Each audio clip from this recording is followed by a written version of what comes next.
الله الله الله الله، يا مساء الفل يا مساء العسل على احلى عيله في الدنيا. قبل ما نبدا الفيديو كده صلوا على النبي، زيدوا النبي كمان صلاه. دعمنا بلايك دعمنا بلايك، واللي لسه ما اشتركش يشترك وفعل الجرس على كلمه الكل عشان يوصلكم كل جديد. وعايز اللايكات تتفجر تفجير تام لكل اللي مستني كل لحظه اللي احنا فيها دي. اللحظه اللي احنا فيها دي زي ما وعدناكم اه ان احنا هننزل لكم الحاجه اللي كنا قايلين لكم عليها ونعرفكم ايه هي والتفاصيل. طبعا هو مشوار ومجهود علينا، احنا يعني رايحين نعيد تلات ساعات. ومع ذلك جينا هنا عشان خاطر واصلا نصور يعني لكم. في العادي 3 ساعات جاي 3 ساعات راجع 6 ساعات رايح جاي عشان اوصل للمكان ده. احنا والله العظيم انتوا بس ايه، عشان انتوا احنا مش حابين نخبي عليكم حاجه، وحابين نشارككم كل حاجه عشان انتوا برضه عيلتنا الكبيره، واحنا مش بنوصل ولا هنوصل غير بيكم وبدعمكم لينا. الحاجه اللي احنا بنعملها، الحاجه اللي انا بقالي سنه اصلا مضغوط فيها قسما بالله، مثلا بنجري يعني عليها. اكتر حاجه كانت ضغطاني وملخبطاني ومجنناني هو ده حلم حياتنا. ومن قبل السنه من يعني قبل السنه هو دي اصلا حلم حياتنا اللي حلم احنا حياتنا نعمله. البسيط، حلم حياتنا اللي على قدنا، اللي كل بيت بيحلم بيه، او كل بيت لما بيوصل للمرحله دي بيحس نفسه انه ارتاح النص. فالحمد لله الحمد لله. مش عارفه اصل الاضاءه عامله اللهم لهم ايه، هتبقى ظاهره لهم اللهم ازاي. لك الحمد زي ما تظهر الاضاءه، اللهم لك الحمد ان اني وصلت للمرحله دي، وبحمد ربنا على كل حال. وزي ما انتم شايفين كده الحيط ورانا طب يا مروه، ايه اللي كان مزعلك وايه اللي كان مخليك بتعيط وكده ان الحاجه دي وقفت زي ما انا حكيت معاك؟ يعني لما تبقوا يعني حاطين املكم في حاجه والحاجه دي ما تكملش، وان انتوا نفسكم متعطل عليها والله.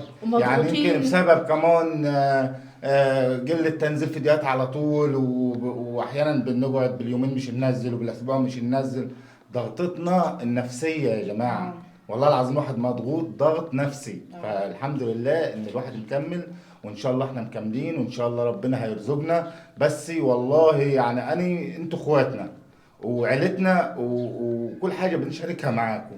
فلو انا مش طالب منكم غير حاجه واحده بس، ان انتوا تقفوا جنبنا، تعملوا لايك للفيديو، تعملوا شير، وتعملوا كومنت جميل زي العسل منكم، علشان خاطر دعمكم ده هو اللي هيرفعنا وهو اللي هيخلينا نقدر نكمل. طب ليه مروه انت وسليمان مش شاركتونا من الاول كل حاجه انتوا بتعملوها؟ والله العظيم احنا مش حابين نشغلكم، مع ان احنا كنا هنعمل فيديوهات عليها. والله قلنا احنا بعد ما نخلص ونسكن نفاجئكم واحنا ساكنين على طول، لان انتوا هتفرحوا لينا وهنفاجئكم وهنفرجكم على البيت بعد ما خلص وكده. بس لما الموضوع طول وباخ بقى وما كملش، مع ان لو حد غيرنا هيمسكها ويعملها ترند هيعمل محتوى. فاحنا ان شاء الله بصوا، انتوا لو عايزين منا تفاصيل ونوريكم كل حاجه بتخلص في البيت، اعتبر البيت لسه ما نعملش في حاجه، اعتبر البيت لسه كده يعني في بدايه التشطيبات.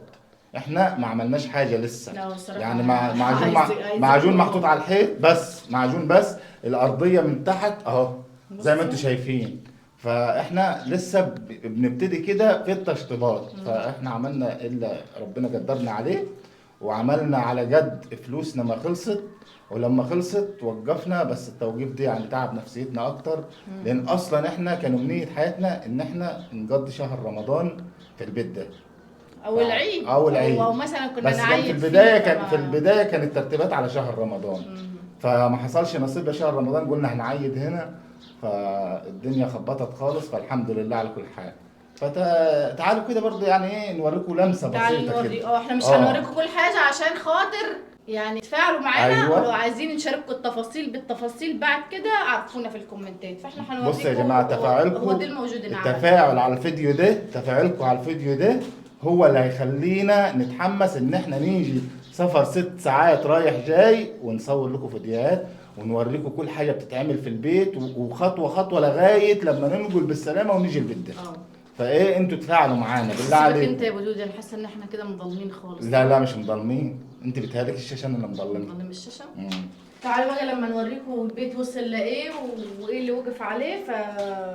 تعالوا شوفوا معانا. والله العظيم انا واقفه وزعلانه لان انا مش كنت حابه ان هو يعني يقف او الحمد لله. ادعوا علينا بس انتوا يا جماعه، ووقفتكم جانبنا، وقفتكم جانبنا بس. احنا والله العظيم سليمان ولا بيعمل ليه ولا انا بعمل ليه. احنا بنعمل لعيالنا عشان خاطر لو جرى لي حاجه او جرى لسليمان حاجه هم يلقوا بيت بتاعهم هم يقعدوا فيه، عشان بدل الايجارات وبدل المصاريف اللي بتنصرف في الفاضي دي.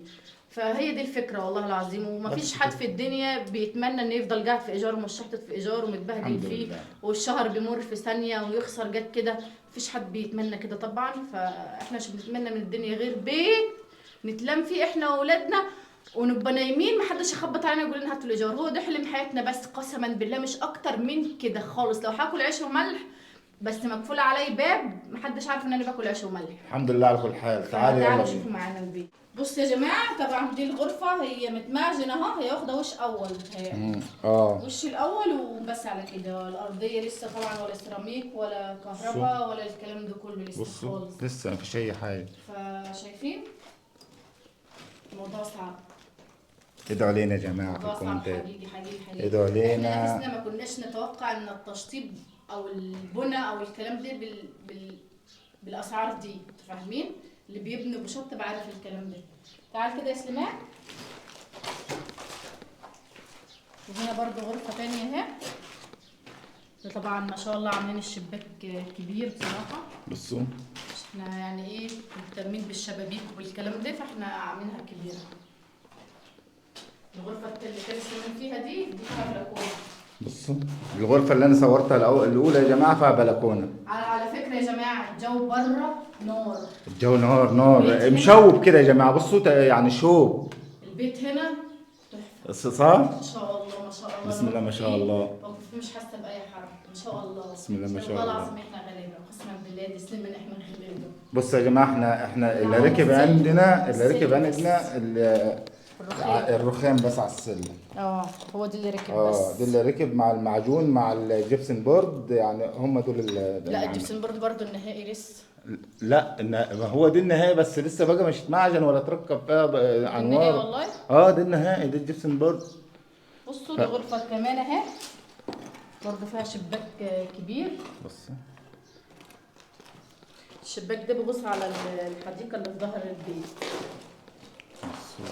يعني في واسعه كده في ظهر البيت. فاحنا ايه عاملينها هنعملها زي نظام حديقه صغيره كده نقعد فيها الاولاد يلعبوا فيها.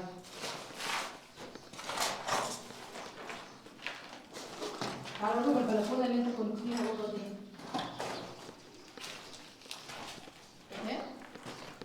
دي بلكونه احنا ركبنا حديد عليها اهي. دي البلكونه اهي يا جماعه. دي الاوضه اللي احنا كنا فيها بنصور لكم فيها دلوقتي. الله الله الله الله. اللي وصل لغايه هنا يا جماعه وناس يحط اللايك، اضربوا لايك كده على السريع علشان خاطر اللي جاي احسن ان شاء الله. دي الحمام اهو. طبعا الحمام عملنا له عزل وعملنا له كل حاجه بس لسه بقى ايه لسه السباكه ولسه الكهرباء لسه السيراميك الفينش الاخير يعني. وكده كده الحمام يا جماعه ما بيركبش الجبسن بورد الا بعد ما يركب له السيراميك اللي على الحيط ده والحاجات دي تخلص خالص. بعد كده ايه بيتركب. ما شاء الله احنا عاملين الحمام كبير برضو. يعني احنا بصوا المساحات احنا مهتمين بيها، ما حبيناش نضيق على نفسنا بصراحه. الحمد لله. يعني ممكن نقلل عدد الغرف بس نكبرها. مش كفايه غرف كتيره وصغيره، لا انا ما بحبش كده. فاحنا مهتمين. طب انت يا ام ادم بتتمني ايه من حبايبك ومتابعينك وعيلتك اللي زي العسل اللي بيقولوا احنا بنحبك يا ام ادم وبنفرح على فرحك؟ قول لهم انت بتتمني منهم ايه علشان خاطر اللي جاي ان شاء الله. والله هم مش بيقصروا معانا وحبايبنا، بس اللي بتمناه فعلا انهم يقفوا جانبنا. احنا يا جماعه محتاجين ليكوا اكتر وقت محتاجين لكم فيه. محتاجين هو الوقت ده عشان خاطر والله العظيم. بصوا والله العظيم مش عايزه اعيط عشان انا رايحه اعيد على ماما. الموضوع اصلا ده هو اللي تعبنا نفسيا الفتره اللي فاتت بصراحه. ما بحبش اتكلم فيه مع حد ولا بحب اتكلم فيه لان هو بيخليني اعيط. لان انتوا لما يكون حلم حياتكم بيت وتنقلوا فيه وتقعدوا ايجارات بقى وفلوس بجد احنا يا جماعه يعني كل حلم حياتنا ان عيالنا يكونوا قاعدين في بيت ولا حد يقول لهم هاتوا ايجار اخر الشهر ولا حد يقول لهم هاتوا مش عارف ايه. يبقى بيت عارفينه وبيت باباهم ومامتهم فاهمين. انا كل حلم حياتي كده والله العظيم. بحس اني ما اي حد حلمه كده. انا يعني الواحد مش ضامن عمره يعني. لا الواحد مش ضامن عمره خالص. انا ضامن عمري ثانيه واحده. فاما اسيب عيالي في ملكهم احسن ما اسيبهم في جار ويتلطموا فاهمين انتوا كلامي. فاكتر وقت احنا محتاجينكم فيه فعلا هو ده والله. هو الوقت ده بجد هو الوقت قسما بالله. اللي يقدر يعمل لايك، واللي يقدر يشير الفيديو، واللي يقدر يحط لنا كومنت زيه زي العسل كده، فده يعني كتر خيركم. انا مش طالب منكم اكتر من كده، واللي قادر يعمل اكتر من كده اعمل. انا مش بقول لك لا، لانك انت عارف ان انت بتساندني وتقف في ظهري. فالله يسعدكم، الله يسعدكم، الله يسعدكم. واحنا كده يا جماعه لسه مش خلصنا لكم بقيه البيت، فانتوا لو اتفعلتوا على الفيديو ده ان شاء الله نيجي مخصوص ونصور لكم بقيه البيت. ولو اشتغلوا في حاجه جديده نشاركها معاكم في الفيديو اللي جاي ان شاء خلاص الله. احنا بعد كده هنشارك معاكم اي حاجه طبعا، مش هنخبي عنكم حاجه، احنا مش خبينا بقصد حاجه طيب. قسما بالله، بس احنا خبينا ان احنا عايزين نفاجئكم مره واحده. كنا عايزين نفاجئكم، مش عايزين كده فيديوهات والله. مش موضوع ان احنا ننزل وخلاص والكلام ده، فاهمين؟ مش عايزينكم تملوا. فاحنا طالما شاركناكم خلاص بقى لازم انتوا تبقوا معانا لحظه بلحظه لغايه لما البيت يخلص. انتوا شايفين؟ يعني بيتنا واقف، لسه سيراميك ولسه كهرباء ولسه يعتبر احنا ما عملناش حاجه. يعتبر احنا ما عملناش حاجه غير حتى اللي بيشتغلوا في غير اساسيات بس يا جماعه، اللي هو الصرف الصحي حتى اللي بيشتغلوا في البيت بيقولوا اللي جاي ده صعب. اللي جاي صعب والله العظيم، قالوا لنا اللي جاي ده صعب جدا، اللي فات ده خفيف. انتوا متخيلين اللي فات خفيف؟ انتوا تعرفوا ان احنا يعني بقالنا قدام واقفين شغل في البيت، بقالنا يعني من قبل رمضان ب10 ايام والشغل ده واقف في البيت هنا كده. يعني ما فيش حد بيجي يشتغل ولا في حد بيتحرك. ادعوا لينا، ادعوا لينا وقفوا في ظهرنا بالله عليكم. انا بتكلم موجه الكلام ده للناس اللي بيحبوا مروه وسليمان. الناس اللي بتحب مروه وسليمان هي اللي هتقف في ظهر مروه وسليمان، وهيدفعوهم دفعه للامام. وان شاء الله ان شاء الله هنوصل للحلم اللي احنا يعني طول حياتنا من يوم ما اتجوزنا انا ومروه واحنا بنحلم يكون لنا بيت ملك انا وهي كده وعيالنا. على فكره انا من ساعه ما اتجوزت سليمان هو كان في الاردن وبعت فلوس اشتري الفرشه اللي رحت اشتريته، وتأجرنا شقه واتجوزنا فيها ايجار، في الشقه ايجار. في الشقه دي في بلدنا بس اتجوزنا فيها ايجار. بعد كده اجى هو عشان الشغلانه اللي هو كان فيها في الاردن كانت جميله جدا، راحت عليه طبعا ايام فرحنا. في ناس تانية خدتها مع انها كانت شغلانه تحفه. وكنا اصلا لما اتجوزنا ايجار كنا حاطين في دماغنا ان احنا هنسافر مع بعض او هو يسافر ويبعت لي. الحمد لله. فالموضوع ما تمش. فبعد ما اتجوزنا في ايجار رحنا سكننا في بيتهم في البلد، يعني نص بيتهم من بره كده احنا قعدنا فيه. وضبناه على قد ما وضبناه على قد امكانياتنا. وبقى هو يسافر ويجي، وبقى جينا سافرنا المانيا وفرشي خلاص راح زي ما راح. عمر ما كان لنا بيت خاص بينا خالص خالص خالص. حتى لما جينا من المانيا تأجرنا بيت في العاشر وجينا تأجرنا في اسكندريه. فاحنا عمرنا ما عملنا بيت خاص بينا بصراحه. الحمد لله. ده حاجه بتتعب نفسيا فعلا، يعني احنا تعبانين نفسيا بسبب كده.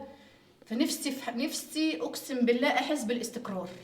انا مش عايزه اكتر من انا احس بالاستقرار. انا يا جماعه بجد بجد بجد اول مره في حياتي علشان تقولوا يا سليمان طب انت نفسيتك تعبانه ليه لما انت بتعمل في بيت ولا كده.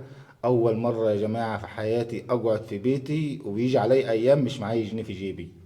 والله العظيم بيجي علي ايام ما معايا جنيه في جيبي وعندي بيت بدي اخلصه وافكر بدي اعمل ايه وبفكر في مصاريف عيالي وبيتي.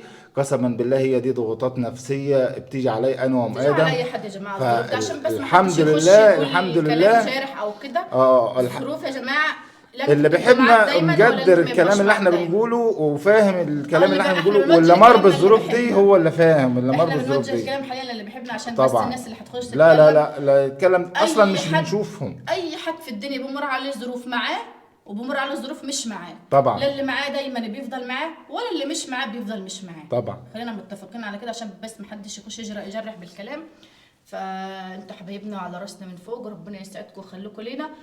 ولو مش عايزين حاجه غير دعمكم لينا ووقفتكم معانا الفتره دي. بالله عليكم عايزين نشوف دعم على الفيديو ده يفرحنا، وان شاء الله نيجي ونكمل لكم. احنا لسه البيت يا جماعه مش كملنا لكم تصوير ولا لسه طلعنا لكم على السطح ولا لسه نزلنا لكم تحت. فانتوا عايزين نفاجئكم، فانتوا هتقولوا لنا في الكومنتات هنا انتوا مشتاقين تشوفوا ايه وحابين تشوفوا ايه وكده. ونشوفكم على خير ان شاء الله. يلا مع السلامه.